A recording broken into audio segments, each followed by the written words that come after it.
মোহাম্মদ শামি আর রোহিত শর্মার লাফড়া মানে ঝগড়া, ভাই এটা নিয়ে এখন মানে পুরো সোশ্যাল মিডিয়া একদম ভেস ছেড়ে দিয়েছে। তার কারণ দেখো, রোহিত শর্মা অস্ট্রেলিয়া যাওয়ার আগে এক ইন্টারভিউতে বলেছিলেন যে মোহাম্মদ শামি নাকি ফিট নেই। এখন দেখা যাচ্ছে যে মোহাম্মদ শামি রঞ্জি ট্রফিতে 43 ওভার বল করেছে, প্লাস ব্যাটিং করেছে, খুব ভালোই খেলতেছে। প্লাস তোমাদের মোস্তাক আলী ট্রফিতে মোহাম্মদ শামি খেলতেছে, সেখানে গেমবাজি মানে বোলিং করতেছে, প্লাস মানে রানও করতেছে। তার কারণ মোহাম্মদ শামি এখন অলরাউন্ডার হিসেবে পারফরমেন্স দিতেছে। তার কারণ আমরা যদি দেখি সেদিন মোস্তাক আলী ট্রফিতে তো মোহাম্মদ শামি যে আছে সে 17 বলে 32 রান করেছে, প্লাস তোমাদের উইকেটও নিয়েছিল একটা 4 ওভার গেমবাজি করে, আর রান দিয়েছিল 25 রান। তো দেখা এই সময় যদি আমরা দেখি তো মোহাম্মদ শামি কিন্তু ভালো ফর্মে ছিল। কিন্তু কথা হলো যে এইটাই যে মোহাম্মদ শামি আর রোহিত শর্মা তাহলে কি লাফানো চলতেছে।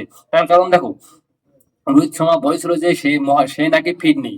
সে যদি ফিট না থাকে তো একটা মানুষ কিভাবে রঞ্জি ট্রফি খেলে, রঞ্জি ট্রফিতে 43 ওভার বোলিং করে, প্লাস মোস্তাক আলী ট্রফি খেলতেছে বাঙালের হয়ে।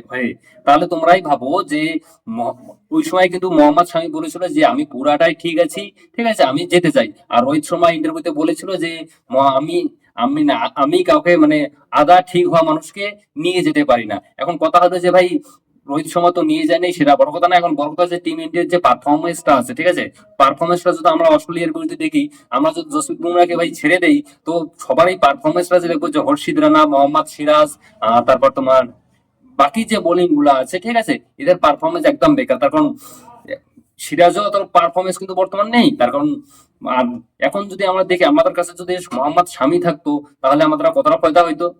কি ব্যাপার যে রোহিত শর্মা আর মোহাম্মদ শামির মধ্যে হঠাৎ এরকম কিছু। দেখো এটা মানে কিছু একটা কথা উঠে আসে যে নিউজিল্যান্ডের সঙ্গে টেস্ট সিরিজ হারার পর মোহাম্মদ শামি আর রোহিত শর্মার মধ্যে মানে কিছু একটা লাফড়া হয়েছিল, ঠিক আছে। তো মোহাম্মদ শামি খেলতে চেয়েছিল, হয়তো রোহিত শর্মা খেলতে দেয়নি, মানে খেলতে না করছে যে তুমি ভাই এখনো ফিট হওনি। তো এটা নিয়েই মানে ইসে হয়েছে, আর এই জন্যই নাকি অস্ট্রেলিয়া হয়তো রোহিত শর্মা তাকে নিয়ে যায় নাই। মানে মোট কথা কিছু একটা তো এখানে বিষয় আছে, কিন্তু আমরা হয়তো অতটা জানি না। কিন্তু কথা হলো ভাই, যদি আমাদের পারফরমেন্সটা ভালো হইতো তো অস্ট্রেলিয়া এখন আমরা দেখতে পাচ্ছি যে মানে জসপ্রীত বুমরাহকে যদি আমরা ছেড়ে দেই তো আমাদের কাছে ভাই ভালো বোলারই নেই। তার কারণ আমরা বলারের জন্য অনেকটা মানে মার খাচ্ছি। রোহিত শর্মা সেদিন বলেছিল যে আমরা বলারের জন্য অনেকটা মানে ইসে করেছি। দেখো ভাই, তোমাদের এখন প্লেয়ার ফিট থাকলেও তবু যদি আমরা নিয়ে না যাই তো আমাদের অবস্থা তো এরকম হবেই। এখন দেখো ডাব্লিউটিসি মানে ডাব্লিউটিসি ট্রফি ফাইনাল এ আমরা কি যেতে মানে খেলতে কি পারবো না কোনো গ্যারান্টি নেই। আচ্ছা তোমাদের কি মনে হয় যে ডাব্লিউটিসি ফাইনাল আমরা খেলতে পারবো? তোমাদের কি মনে হয়? আমার তো মনে হয় না। তার কারণ দেখো সাউথ আফ্রিকা ওইদিকে তো একদম সাউথ আফ্রিকা এখন 1 নম্বরে আছে, তোমার অস্ট্রেলিয়া 2 নম্বরে আছে, ভারত 3 নম্বরে আছে। কে খেলবে বলা বড় মুশকিল, দেখা যাক কি হয়। বুঝতে পারছো? দেখো আমার মনে হচ্ছে স্বামী পুরাটাই ফিরছো। তার কারণ স্বামী হয়তো এতটা মিথ্যা কথা বলতে পারে না। তার কারণ তুমি একটা মানুষ যদি মিথ্যা কথা বলে তাহলে এতটা পারফরমেন্স করতেছে কিভাবে? রঞ্জি ট্রফিতে 43 ওভার গেমবাজি করেছে, মানে বোলিং করেছে, প্লাস তোমাদের মোস্তাক আলী ট্রফিতে ভালো খেলতেছে বাঙালির হয়ে আমাদের হয়ে। তো ভাই দেখো, তো এখন কে মানে সত্যি কথা বলছে আর কে খারাপ কথা বলছে এখানে তো বোঝা যাচ্ছে তো।